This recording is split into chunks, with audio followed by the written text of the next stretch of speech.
Welcome to another great O'Reilly webcast. My name is Yasmina Greco. I'm with O'Reilly Media, and I'll be your host for today's event. Today, folks, we have Kelly Goach with us, and he is going to talk to you about moving your e-commerce to the cloud. Kelly is Oracle's leading expert on large-scale e-commerce deployments, having architected, implemented, and advised many of the largest e-commerce properties in the world. Kelly is Director of Product Management in Oracle's Cloud Application Foundation Group, where he is at the intersection of Oracle Commerce and the larger portfolio of Oracle products that power e-commerce. Kelly has written 8 white papers on various topics related to large-scale e-commerce and regularly speaks at industry events. He has filed for 3 patents and holds a bachelor's degree in entrepreneurship and a master's degree in information systems management, both from the University of Illinois at Chicago. Kelly is also the author, folks, of the brand new O'Reilly Media book, eCommerce in the Cloud, Bringing Elasticity to eCommerce. Folks, we're really excited to have Kelly with us today to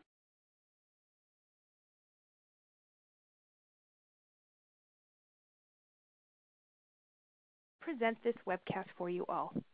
As we get the event started, I'd like to go over a little housekeeping to help you get the most out of today's webcast. First, you'll want to open your group chat widget if you haven't already done so. This is where we can interact with each other during the event and where you can submit your questions for Kelly. We find that our audience usually has a lot of good knowledge to share, so we encourage you all to chat freely during the event.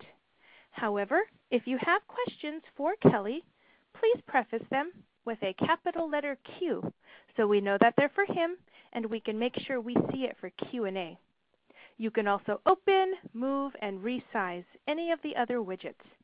If you would like to tweet from the Twitter widget today, you might need to give it permission to access your account. The Twitter widget will automatically append the event's hashtag to your tweet so you don't have to. And today, folks, our hashtag is VelocityConf, all one word. If you should have any trouble with the webcast, please take a look at your help widget. If you continue to have trouble, just post it in the group chat and one of our staff will help you right away.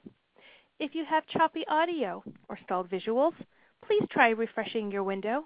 And remember, the best thing you can do for a good audio stream is to close any apps that could interfere. People always ask, so we'd like you to know we are recording today's webcast and we will have the archive ready usually within 48 hours. And folks, at this time, it is my pleasure to turn the program over to Kelly for his presentation. Hello, Kelly. Hello. Thank you for the intro, and thank you all for joining today. And thank you to O'Reilly for giving me the opportunity to write the book. I've been doing large-scale e-commerce for my entire career, and I was looking around last year, and there surprisingly weren't any books about large-scale e-commerce architecture. So I approached O'Reilly and decided to write one.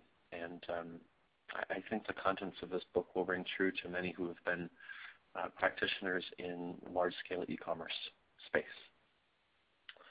So we're going to get started. I'm going to go through kind of why I wrote the book to begin with.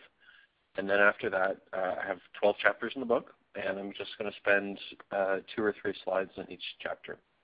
Just keep it really casual, very conversational. And if you have questions, please do submit them as recommended. Okay. So to begin, why did I write this book? E-commerce is inherently elastic, and if you look at this chart, this is traffic from a large U.S. retailer over a 30-day period over Black Friday. Right? This is from this past year, so just a few months ago. And if you look at the traffic, right, the median is only 15% utilization. But every once in a while, through an email campaign or a special event like Black Friday promotions, the traffic spikes pretty rapidly. And the problem with this is we very much over-provision our environments today. So one of the customers I work with, they're a large U.S. retailer. They did $250 million in sales over a 7-day period, and their CPU utilization, which is the bottleneck, never topped 15%. which just boggles my mind. But if you look at it, if you look at why environments are provisioned statically, it makes perfect sense. And those reasons are, there are 4 basic reasons for that.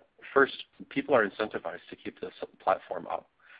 And people lose their jobs regularly when there are outages, right? So people are highly incentivized to throw hardware at problems. The second driver of this is e-commerce was traditionally very, the traffic was fairly light. When it was its own standalone channel, there just weren't that many hits coming to your platform. And now as we move into what's called the Omnichannel era, which I'll talk about a little bit, e-commerce is at the heart of many organizations' interactions with customers. So the traffic is going up quite a bit. The third driver is cloud in its present form really hasn't existed until very recently. So Amazon AWS, largely the market leader, they didn't actually release a product to market until 2006. And it wasn't until the very end of 2010 that they actually moved Amazon.com to AWS. And we're starting to see others slowly move, but it's been taking a while for this technology to mature. So it's been tough if you don't have cloud that functions to actually use cloud. And the fourth reason that people have chosen the traditional static model is it's easier to hold vendors accountable, right? Because you can escalate, you form relationships at the VP and SVP level, even EVP level sometimes. And if you're having a problem with HP or Dell or something like that, you can simply go to their executives and demand that they fix their hardware or software. So you have more accountability. And I'll talk about this in a little bit, but cloud is now to the point where it's like a utility, right? It's basically a public utility, just in the way that you get power and water delivered to your house, right? So you don't really need that level of escalation. Anyway, I'll talk about that in a bit.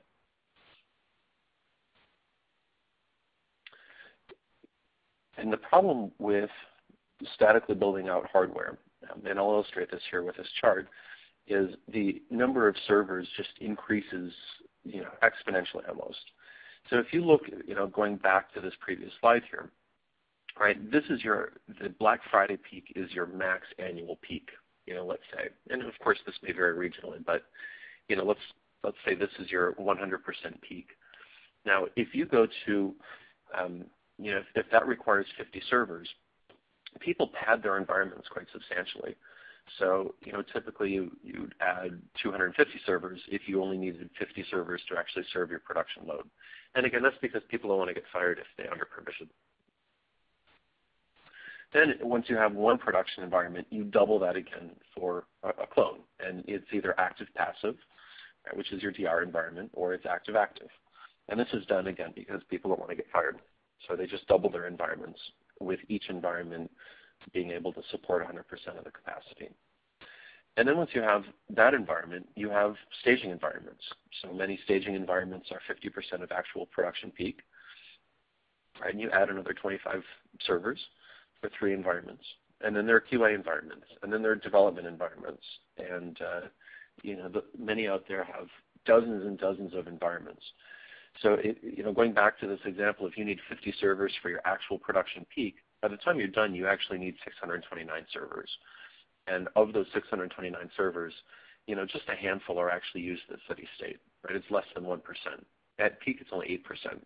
So the rest of the time, those servers are sitting there completely idle, 91%. And it just doesn't make sense, right, given how elastic e-commerce is.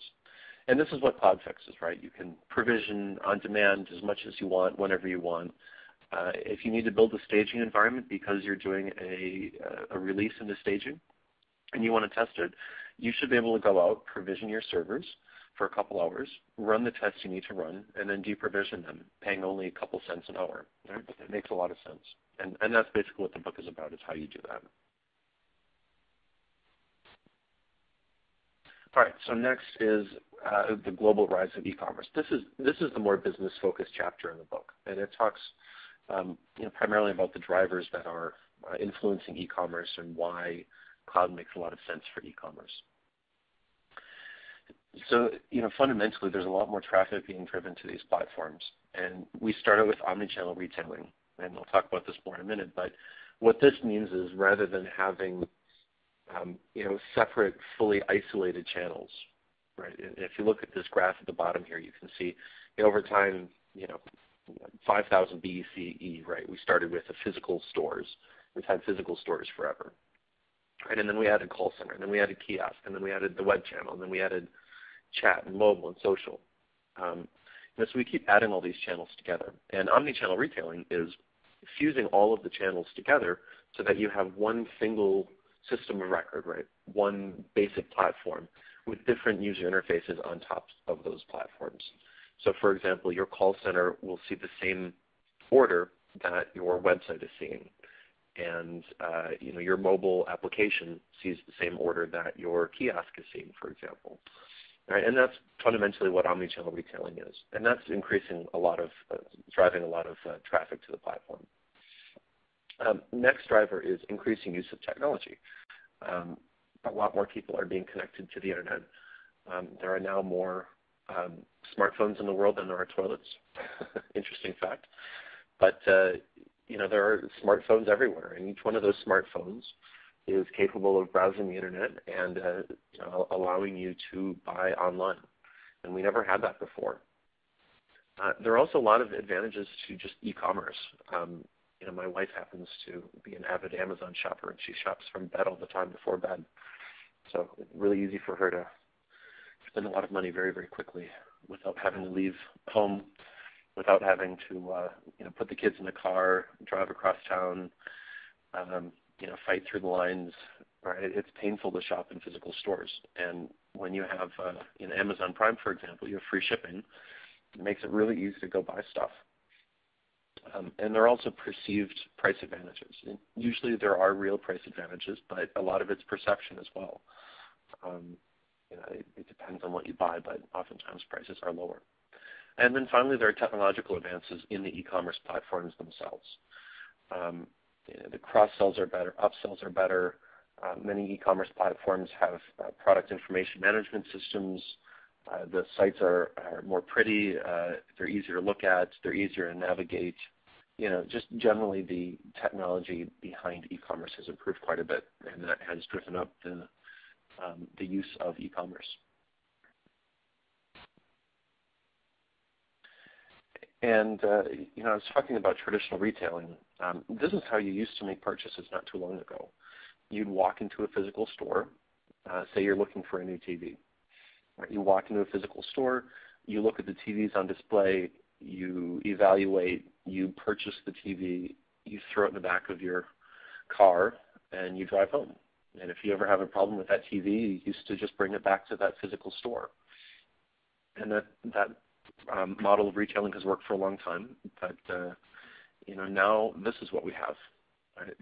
This is omnichannel retailing. Buying a TV, you might want to start online and do some research. Maybe you go to Facebook or Twitter and see what other people are talking about. Maybe you go to Amazon or BestBuy.com and you look at user reviews for other TVs. Maybe you evaluate in bed before you go to bed. So, you go through different channels, and then you purchase. Maybe you purchase online and have it shipped to your physical house.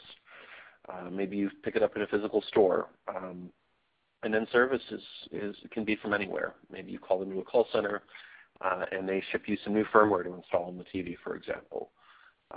Maybe you will go back into the physical store. And what's happened is people find it, retailers find it very difficult to adopt this model, because again, going back to this previous slide here, there's only been one channel for 7,000 years, right? E-commerce and these new channels are just a blip in time here. These are all very, very, very new, so it takes time to adopt these channels.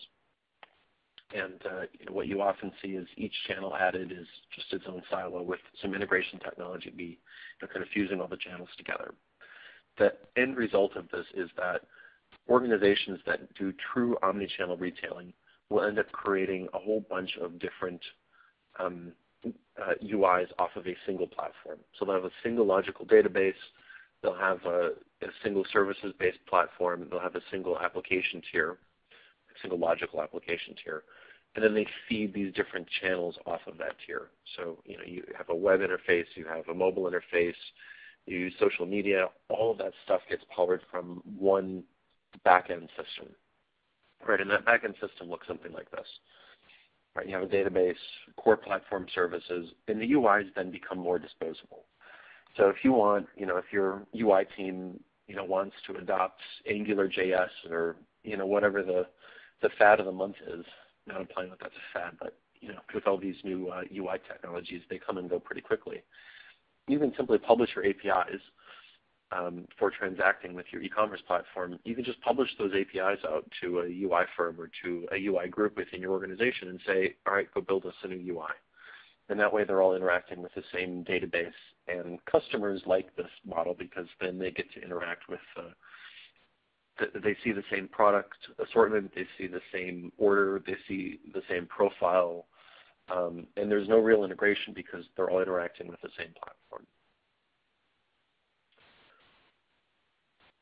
So the next chapter is a little bit depressing, but it makes sense why it was done this way, and it's about how e-commerce is deployed today. So going back to that previous diagram, this is what we have today. We have multiple siloed channels. Each channel has its own system of record, and there is a thick integration layer that's added in between each one of these. So for example, when the new Apple iWatch comes out, many retailers will simply add a new database, a new application tier, a new everything tier for the Apple iWatch. Right? They're not plugging into the central system at all. And it's very important that this model be abandoned because obviously it creates a lot of work every time you add a new channel, and these channels are being added very, very frequently. And this is the deployment architecture itself. So very standard content delivery network. You've got a load balancer, you have a web server, and then you have an application server hooked up to a relational database, right? A single relational database typically. And this architecture is largely as it is because we started with web servers really powering everything, and then we added CGI support, right? And that gave us kind of the ability to do to handle form submissions and things like that. Relational databases were added when they started to mature, and you couldn't really write all of this data to a file system anymore. Then we added application servers as we shifted over to Java with the original WebLogic server and ATG Dynamo and things like that. We shifted to application servers. And then we added load balancers in front of the web servers because obviously you can't expose 100 web servers to the public internet. And then we added content delivery networks in the early 2000s as page weights started to increase. Right? So now the average page weight is something like 2 megabytes, and you just can't deliver that from web servers anymore. So anyway, this is the current. I understand why it is what it is, but it's a little bit depressing. Now we enter cloud computing. Right? So what is cloud and how can it help? Everybody has their own unique definition of cloud. It's one of my personal pet peeves, how everybody seems to rewrite the definition of cloud to whatever it is they happen to be selling. Cloud does have a very distinct definition, and the way I define it, and I think many would agree with me on this, it has to have at least 3 attributes. And the first is elasticity. You need to be able to add and subtract resources arbitrarily. The second is you have to be able to do it on demand. So it's not enough that, if you go to a traditional managed hosting service, right, you can always add more capacity, but you can't do it on demand, right? There's typically a month or 6-week wait period by the time new hardware is added. On demand means if I'm coming up to Black Friday, I need to add capacity right now, right, the second you ask for it. And then the third is metered, right? You have to pay for what you actually use. But you shouldn't pay for all of those, for all of the time that the hardware sits there unused. You only check out the hardware when you need it, and you release it when you're not using it. And you should only pay I think the going rate is now 4 or 5 cents an hour every hour that you actually use it. And then there are service models, and we'll talk about this more in a second. But there's software as a service, and we've done this forever. This is stuff like email, for example. Right? The original Yahoo Mail was technically software as a service, and now Salesforce.com and others are doing this as well. And then there's platform as a service, and platform is everything below the application, basically. So it gives you an app server, it gives you a database, it gives you all of that stuff that you can deploy your application to.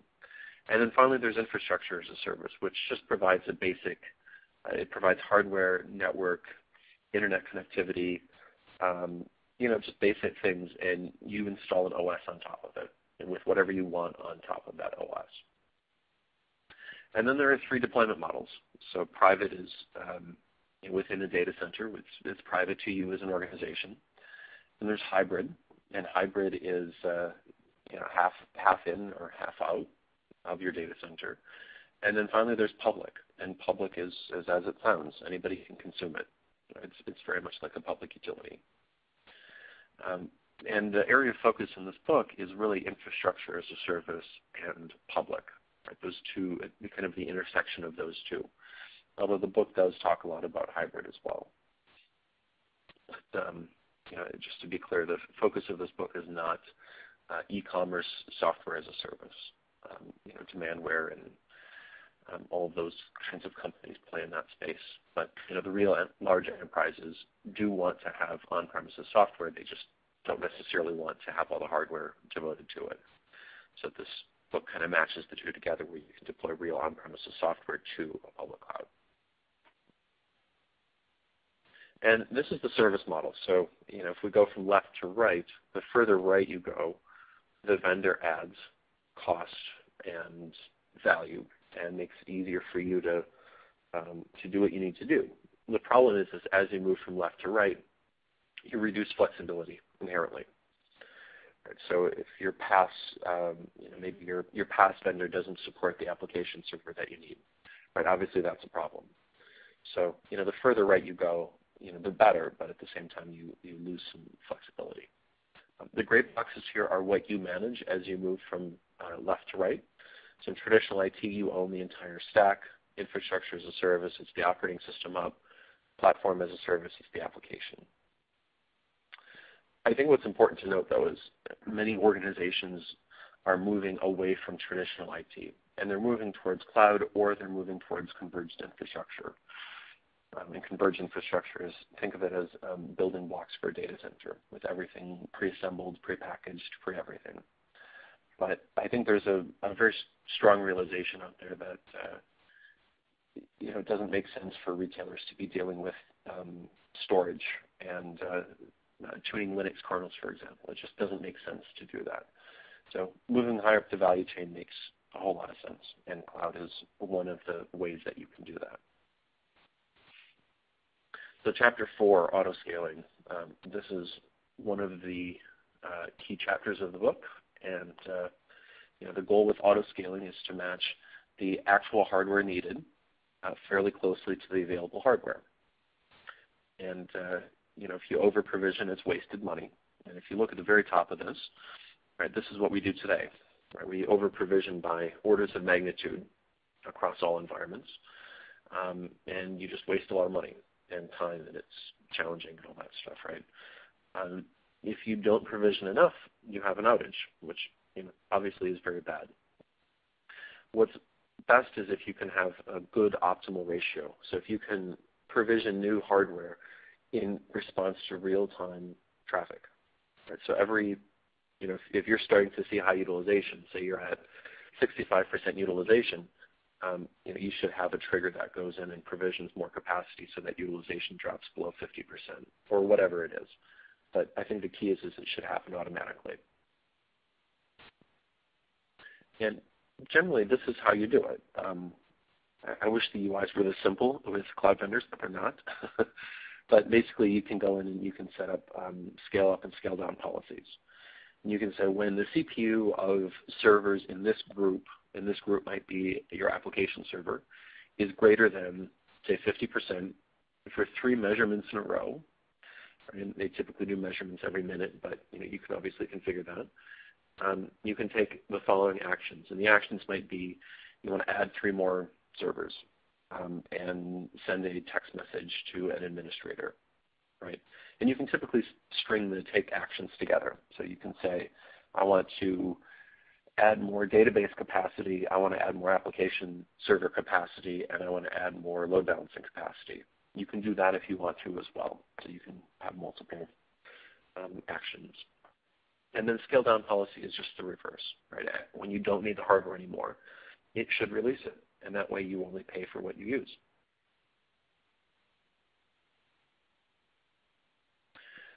Chapter 5 really enables auto-scaling.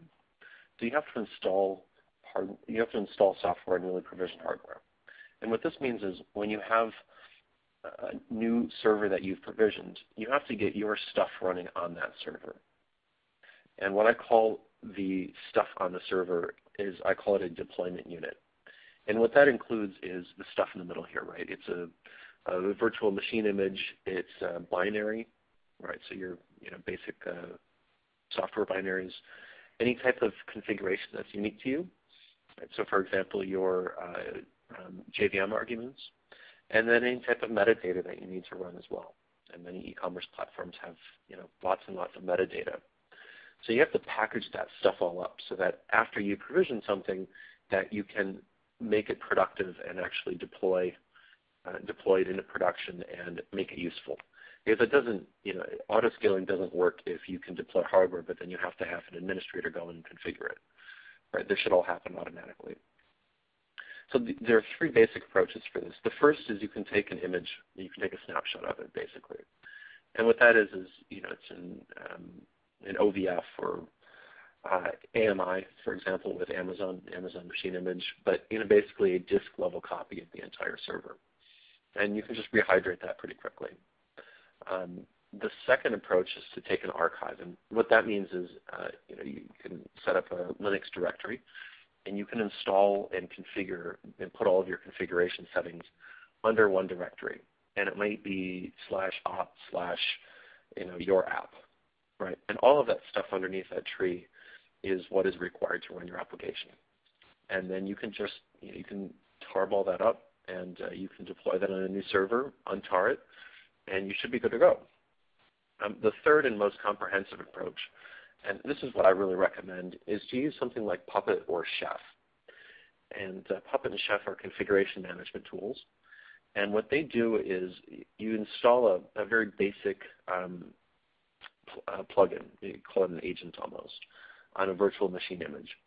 So you provision the hardware, you define that image. That image is just this simple agent. And then what this agent will do is connect back to a central server, and it will download all of the binaries, the configuration, the metadata. It will start and stop servers, actual JVMs or whatever technology you happen to be using, but it will do all of that stuff for you, which is very good. The downside of that obviously is then you need to script everything you do, and you have to use Ruby or whatever languages each tool supports to do that. But it's nice because you can just provision hardware and you can have it automatically build itself. And then once you have a deployment unit, you actually have to monitor it, and you have to monitor its health. And this is something that I see people have problems with. So a lot of people will just go out and they'll monitor the CPU utilization only, for example, when they're configuring a load balancer, or they will just see whether the server responds to a TCP ping. And that is not comprehensive enough. What you have to do is build a page, and it might be a JSP page, it might be an ASP.NET page, or whatever it happens to be, whatever technology it is. And in that page, you have to have it perform common actions to actually test the functionality. So one of the actions might be to go retrieve a product. Another one might be to update an order. Another one might be to create a new profile. And if all of the tests in that page are successful, then you need to be able to print something to the page. And you might say PaaS, right, as the text that you print, versus fail, right? And only if you can configure your load balancer, you can say, query this path. If the response is HTTP 200 and PaaS is found in the body, that means it's still healthy. Otherwise, it should be considered unhealthy, and you should call it. There are a lot of opportunities, there are a lot of times when an application can be up and running, but not necessarily responding to HTTP requests. So it's very important that you test the health of the entire deployment unit. Okay. So next is virtualization in the cloud. And virtualization, I really want to emphasize, it is not cloud by itself.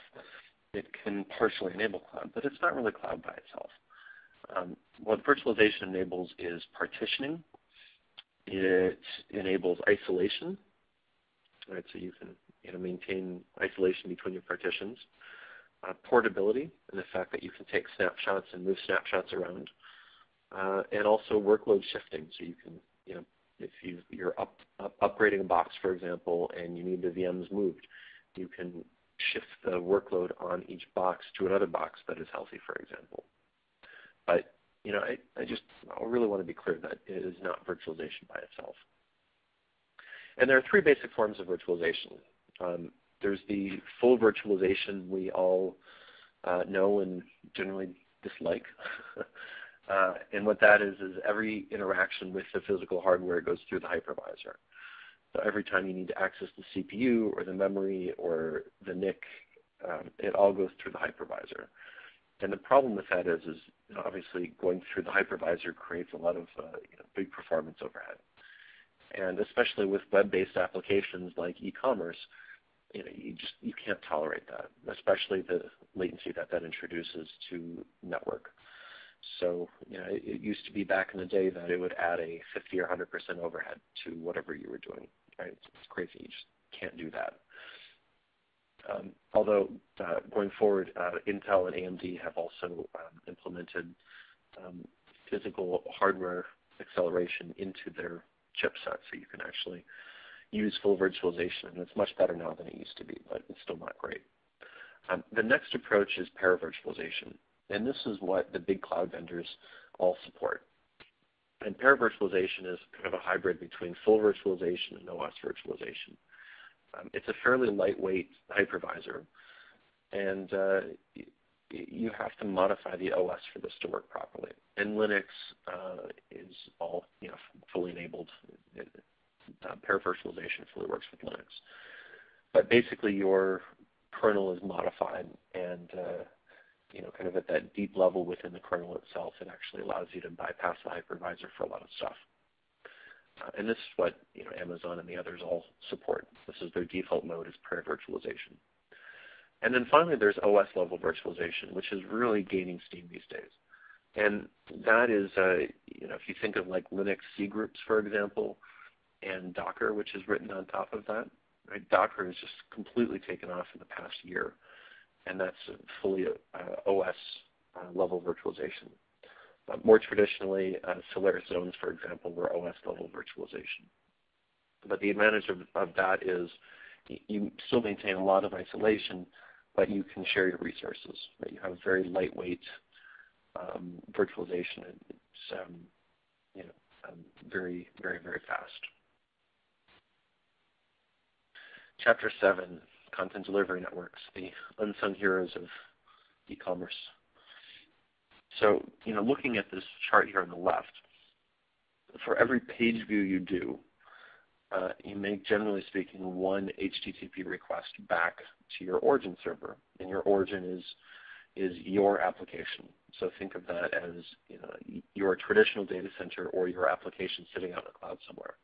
So you make one request back there, and then you get the HTML page back, or whatever type of page it happens to be. In today's world, it's not necessarily an HTML page. And then you have to make all these requests for the front end. So it's typically well over a megabyte of all of these other requests. And CDNs fix both of these things. They accelerate the delivery of both. But generally speaking, your origin, which is your application and something that you control, services your back end. Your content delivery networks service your entire front end. So there's a huge disparity there in terms of who services what. And looking on the right side of this slide, this is what's called the traffic funnel. And this is typically used in e-commerce to show that out of 100% of your traffic coming in, very few actually buy. So going down the very bottom, it's 3% or less will actually purchase something. So going back up to the top, we start with 100% coming in, 95% may view the homepage anonymously. Of that 95%, 70% might browse a product detail page. 40% may sign in, and so on. So you kind of get towards the bottom here. And the vast majority of your traffic can be cached from a content delivery network, right? So you just dump it off to the CDN, and you can serve that entirely from the CDN. Architecture principles, pretty simple stuff.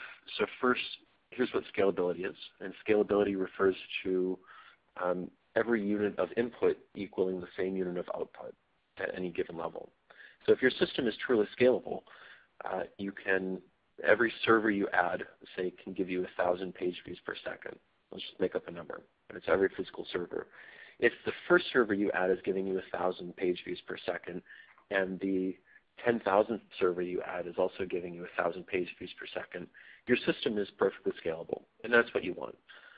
Non-scalable systems will give you less and less and less capacity as you add more hardware, more inputs, whatever that happens to be. So you obviously want to get a scalable system. And to do that, the easiest way is to convert the synchronous to the asynchronous.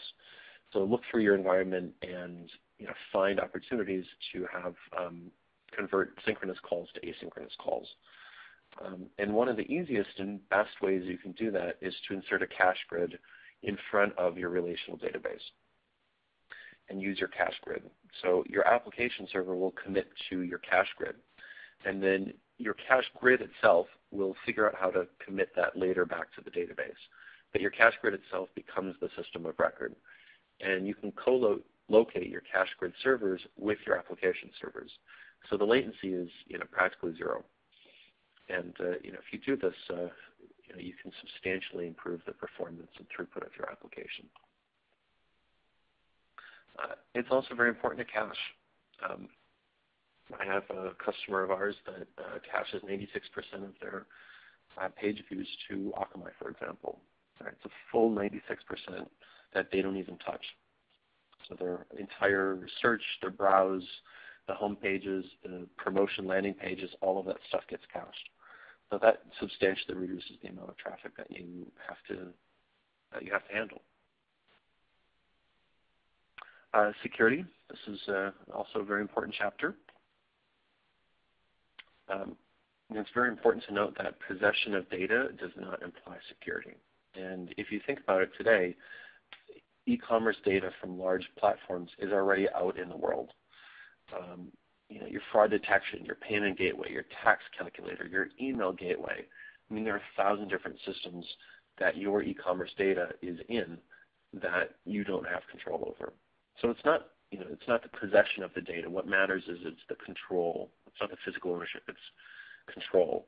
And cloud vendors really do a good job of giving you very tight control over your data. And I think that's very important to note. So this is your real enemy. This is what causes problems. It's exceptionally rare. Not saying it ever happens, but it's exceptionally rare for somebody to get SSH access into one of your database servers, for example. Right? That stuff just doesn't happen anymore. Where e-commerce sites suffer vulnerabilities it's stupid stuff. It's SQL injection attacks, for example. And black box and white box testing fix the vast majority of that stuff. Threats today are also internal. It's the disgruntled employee who gets fired and changes all the passwords on his way out the door. Right? That stuff happens. It's also the Edward Snowden type stuff, right? It's privilege escalation.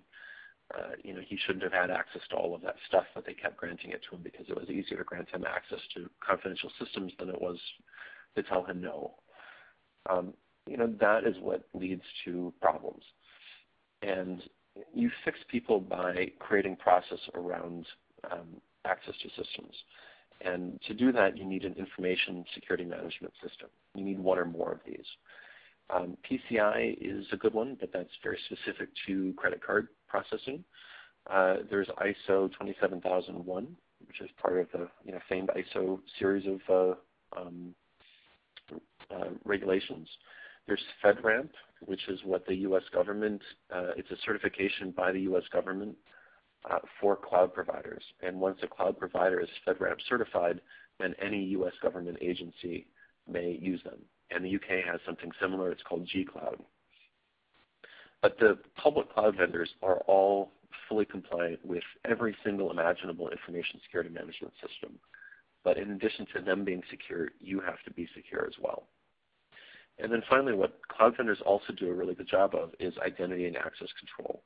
They offer fully built-in software as a service, identity and access control, very fine-grained access to all of the resources, very uniform. They make it really easy to stay secure. And security in this context means ensuring that only those who are supposed to have access actually have access to the different systems. Also, pretty simple stuff. Restrict on a need-to-know basis. So what you can do is configure firewalls within public clouds to say, I only want to accept traffic over this protocol and this port. And by doing that, you eliminate entire classes of vulnerabilities. And you can do that at each tier. And so your database tier, you say, I only want to accept traffic from this subnet, which happens to be your application server subnet, over port 1521 or 3306 or whatever it happens to be. So that will save you a lot of headaches. Defense in depth is also very important. And what that implies is having different layers. Right? It's called the onion model sometimes. But with your data being at the center, and then you employ different security measures as you go up from the center. And then finally, there's the standard 7-layer OSI model. And the further you move down in that stack in terms of security, the more secure you are. So it's best to go down at the you can do VLAN tagging, for example. You can create private IP ranges within a public cloud, and this is called the virtual private cloud. Some vendors offer that. But the further you go down in the networking stack, the more secure you are, and cloud vendors give you many opportunities to do that. I'm going to fly through these last couple slides because we're running short on time and I want to save some time for questions. But Chapter 10 is about deploying to multiple data centers. Obviously, a concern about clouds, although you have this issue with standard data centers, is availability. You want to be able to operate in the event that one of the data centers goes down. So you can employ multi-master to do that. And what that would be is, so you have a cloud data center on the west coast of the U.S., cloud data center on the east coast. You can run the same application simultaneously out of 2 different data centers at the same time. And that is obviously preferred because then a whole state could be wiped out and your website would still continue plugging along. Well, I guess if an entire state was wiped out, you'd probably have bigger problems than buying something online. The central problem with multi-master is if you have, it's a split brain problem. So you can have multiple people logging into the same account to different data centers at the same time. And given that there's a replication latency, you could end up in a situation where you're adding an item to a shopping cart in one data center and you're placing that same order in a different data center. And what happens when the data merges in the middle? Right? What happens in Illinois as the data meets in the middle? And it doesn't work. So what you have to do is make sure that all updates for a given customer hit the same logical database at the same time. And there are a couple approaches, and this gets a little complicated, but you can do full active-passive. You can have active-active app tiers, active-passive database tiers. I'm not going to read the rest of this because we're short on time, but it's all in the book. And this is really the best approach going forward. Within a public cloud, you have a back end, you have a virtual IP for your back end, and your back end is active passive. And then from your front end, you can have multiple clouds writing to the same back end. So think of your UI and everything else being out in a public cloud somewhere, and then having it call to your back end, which sits in one data center at one time, and that one data center is backing up to another data center. So you have active passive at the back end tier, active active at the front end tier. And remember that the vast majority of your traffic is served from the front end. So, very little traffic actually gets to your back end. But that's really the best approach if you can get away with it. Chapter 11 is hybrid cloud. And, again, as we mentioned, there's the traffic funnel here. So starting at the very top, this is stuff that can be offloaded. It can be cached. It can be served from your front end. The back end, when you're actually doing something, when you're actually trying to make some money by completing an order, for example, that is the point at which it actually hits your back end. So it's very important to split those two. The problem with splitting those two is many e-commerce applications are written so that the front end and back end logic are tied together. And this is kind of a byproduct of how e-commerce has evolved. Originally, it was just its own standalone channel. So what you see a lot of is JSP and Java all linked together, put in the same EAR file, for example. And it takes a lot of work to break that apart. It can be done, but it takes some time. So you have to move to a model where your front end is serving just the UI and your back end is serving just the business logic. And these are the different approaches. Again, I don't have a whole lot of time to cover this, but you can cache entire pages in a content delivery network. You can serve an entire page from a content delivery network, and then you can overlay a little bit of dynamic content on that page. You can use something like server-side include or edge-side include to stitch together a dynamic page at the edge or within say a web server or load balancer. You can fully decouple your front end from your back end, as I mentioned. And finally, I think this is a really good intermediary approach, but you can put everything but your database in a public cloud. And the cloud vendors all support this now, but basically what it allows you to do is you can have a colo facility that is physically next to the cloud data center. So if you're with Amazon, for example, Amazon has contracts with Equinix, and they're a colo vendor, and they all have data centers physically located next to the Amazon data centers. So they actually ran physical fiber links between those two, and you can have a private cloud in an Amazon data center. And again, other vendors offer this as well, but Amazon just comes to mind. You can have a private cloud, your own private subnet, private everything, connecting to a data center and a database that is within a millisecond away over a dedicated private link. So it allows you to have your sensitive data off the public cloud, and you can use whatever your hardware you want for the database, but everything else goes in the public cloud. So that's another option for you as well. Finally, Chapter 12, everything in the public cloud. And I think of this as two competency pyramids. So looking at the one on the left, we start out with security. And think of this as like Maslow's hierarchy of needs.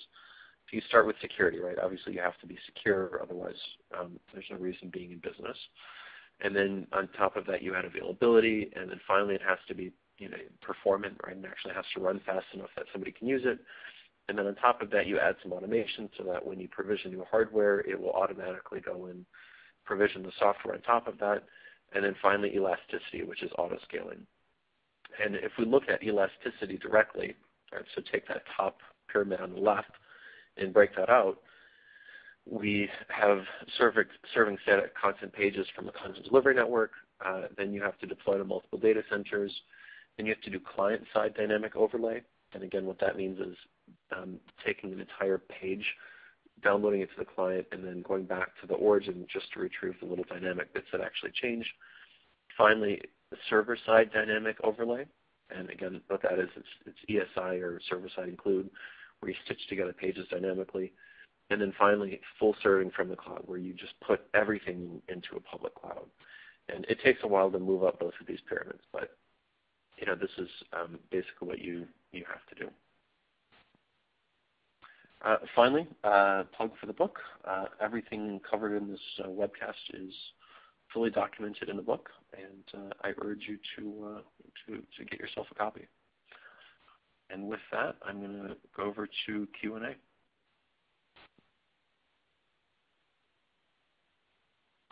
All right, so the first question I have is, how will cloud users deal with liability and security issues? A while back, AWS lost some customers' data.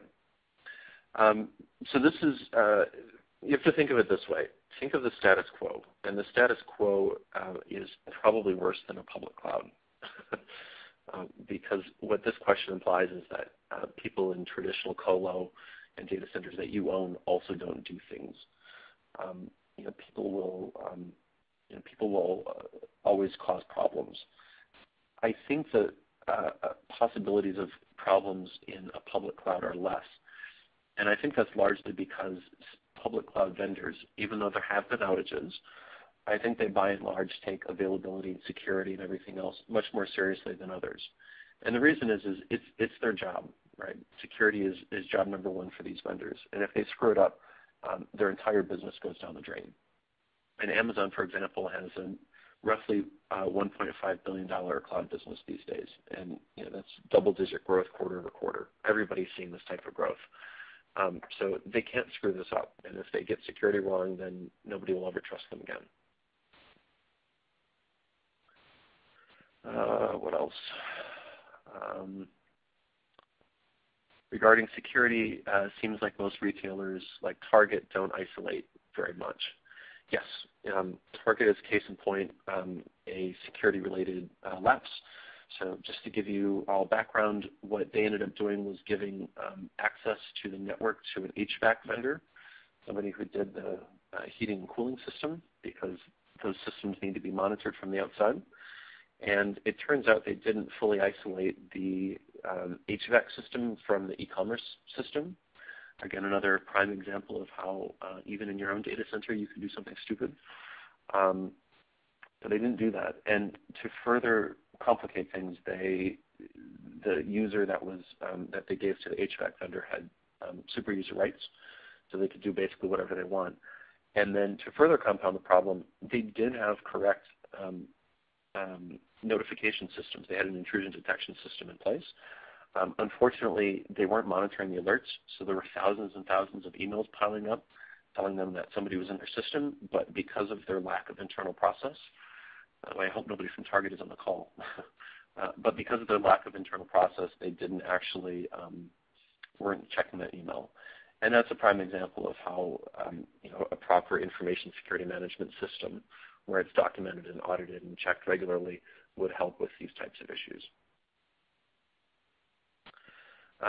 Next is, does auto-scaling require support from the e-commerce platform? No, generally not. So what you have to be able to do with auto-scaling is add provision software on top of hardware that you've recently provisioned. So your e-commerce platform does need to be able to be deployed by something like Puppet or Chef, or you need to be able to take an image of it. But as long as you can install stuff on the fly without any human intervention, it will work with auto-scaling. So you're good there. What else? OpenStack. OpenStack, so here's the question. Do you see OpenStack becoming the de facto cloud architecture standard to allow customers to move from one cloud to another? OpenStack has a ton of support in the vendor community. So we, for example, at Oracle are spending a lot of time and money adopting OpenStack across the company. The problem is the dominant cloud vendors, and there are three at this point, which is Amazon, Google, and Microsoft. None of them support it. So the three primary public cloud vendors do not support it, but everybody else generally is supporting it. So Oracle is, IBM is, Rackspace is, and the 1,000 smaller vendors are also supporting it. So that's good, and I think over time people will support it either natively or through shims. But I think what's important to note is OpenStack it's more about the APIs and maintaining compatibility with the APIs, so you can use the same provisioning mechanism regardless of which cloud you're on, as opposed to the actual implementation. There is an OpenStack implementation. It's open source. There are actually quite a few different implementations. So it is important to separate the two.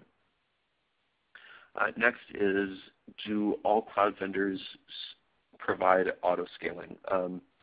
All the major ones do, because it's, elasticity is the number one value prop of cloud, and it's very important that cloud vendors support this, because otherwise they just, they don't have a viable business if you can't auto-scale. What else is there?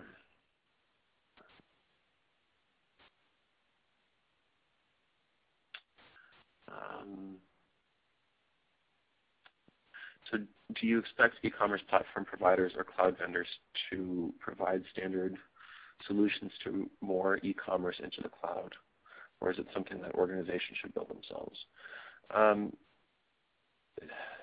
You can look at it two ways. I mean, cloud vendors can make it a little easier to deploy their stuff in a cloud, and they can do that by making it easier to set up their software in a cloud. And what that means is when you provision hardware, and say you just sent out an email campaign and the trigger has been set off to go and provision more hardware, you need to be able to go install that software on the hardware.